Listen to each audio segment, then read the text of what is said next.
malambot na puso. So, ibig sabihin, ito naman yung kabaliktaran ng katigasan ng puso. Isang malambot na puso ay tumatanggap sa salita ng Diyos. Bukas sa kanyang pamumuno, bukas sa pamumuno ng Diyos. Kasi nasabi dito, ang pangako ng Diyos na nagbibigay ng bagong puso. So, handang tumanggap ng mga salita ng Diyos ang pinalambot na puso. So, kaya nga sinasabi sa Ezekiel 36 verse 26, I will give you a new heart and put a new spirit in you. I will remove from your heart of stone and give you a heart of flesh. So, ibig sabihin, yung dating matigas na yung puso ay pinalitan ng Diyos ng mas mabuting puso. Kaya nga sinasabi sa banal na kasulatan na ang pangako ng pagbabago, ito'y nagiging isang mas malaking tungkol sa pagpapanumbalik ng Diyos. Ito'y nagdadala ng spiritual na implikasyon na yung bagong puso, new heart and spirit. Na sinasabi, bagong puso at espiritu, ito'y sumisimbolo ng isang malalim na panloob ng pagbabago ng Diyos. Ang pangako ay papalitan ng isang matigas na puso, hindi sumusukong puso, isang pusong bato at sumasagisag ng walang pagre-rebuilding. Kapag pinalitan ng ating puso, ito'y may pusong nakikinig sa salita ng Panginoon, patnubay ng Diyos, gabay ng Diyos.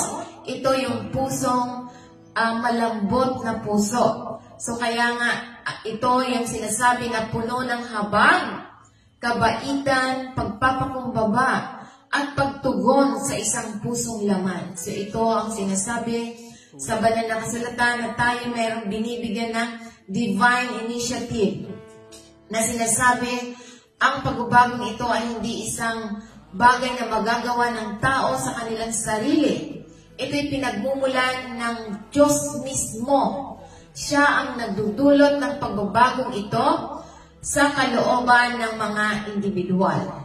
So kaya nga ito'y mahalaga na dapat alam natin na ito yung sinasabi na tinutukoy na espiritual na pagpapanibago at pagbabagong buhay, pagbabagong dulot ng Diyos sa bumaling sa Kanya ng may pananampalataya.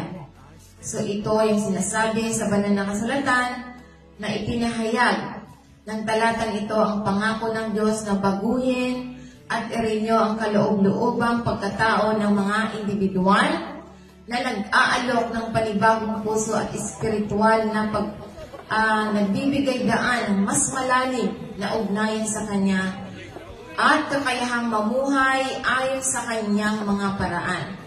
So kaya nga ito yung espiritual na pagbabago na nagsasangkot ng pagbabago ng puso. Ito'y nagpapahiwatig ng gawain ng Diyos sa pagpapalit ng isang matigas, hindi tumutugon ang puso sa isang pusong tumutugon sa Kanya.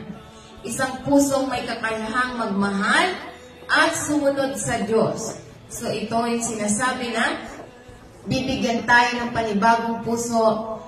Yung dating matigas na puso, ngayon ay pinalambot ng Diyos na tayo binago.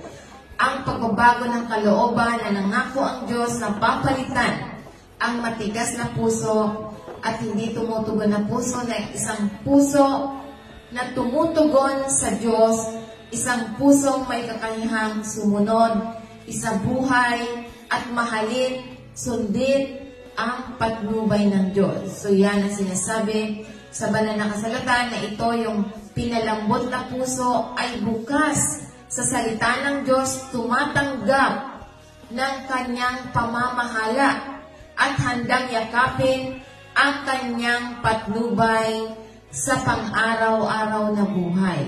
So ito yung salita ng Panginoon na sinasabi sa atin na hindi kaya ng mga mananampalataya na hanapin ang isang pinalambot na puso sa pamamagitan ng pagsisisi, pagpapakumbaba at pagiging bukas palad sa pagbabagong gagawin ng Diyos sa sangkatauhan.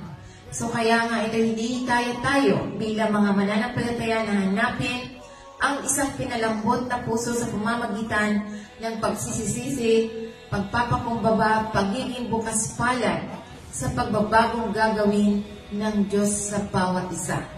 So kaya nga mahalaga na dapat alam natin. So Psalm 51 verse 17 sinasabi dito na first, Psalm 51 verse 17. Ang aking sakripisyo o Diyos ay isang babag na espiritu. Isang babag na nagsisising puso ay hindi mo hahamakin o Diyos. So kaya nga ito sinasabi sa banal na kasulatan, ito'y nauugnay kay David pagkatapos ng kanyang pagsisisi para sa kanyang mga kasalanan. Lalo na sa kanyang pakikipag-usap kay Bathsheba. Ito'y nagpapahayag, ipinahayag ni David ang matinding pagsisisi na nagbibigay diin ng pagpapakumbaba at nagsisising puso sa mas mahalaga sa Diyos kaysa panlabas ng mga sakripisyo. So kaya nga ito'y sinasalamin ito ang tema ng tunay na pagsisisi at paghingi ng kapatawaran sa Diyos ng may pagpapakumbaba at tapat na espiritu.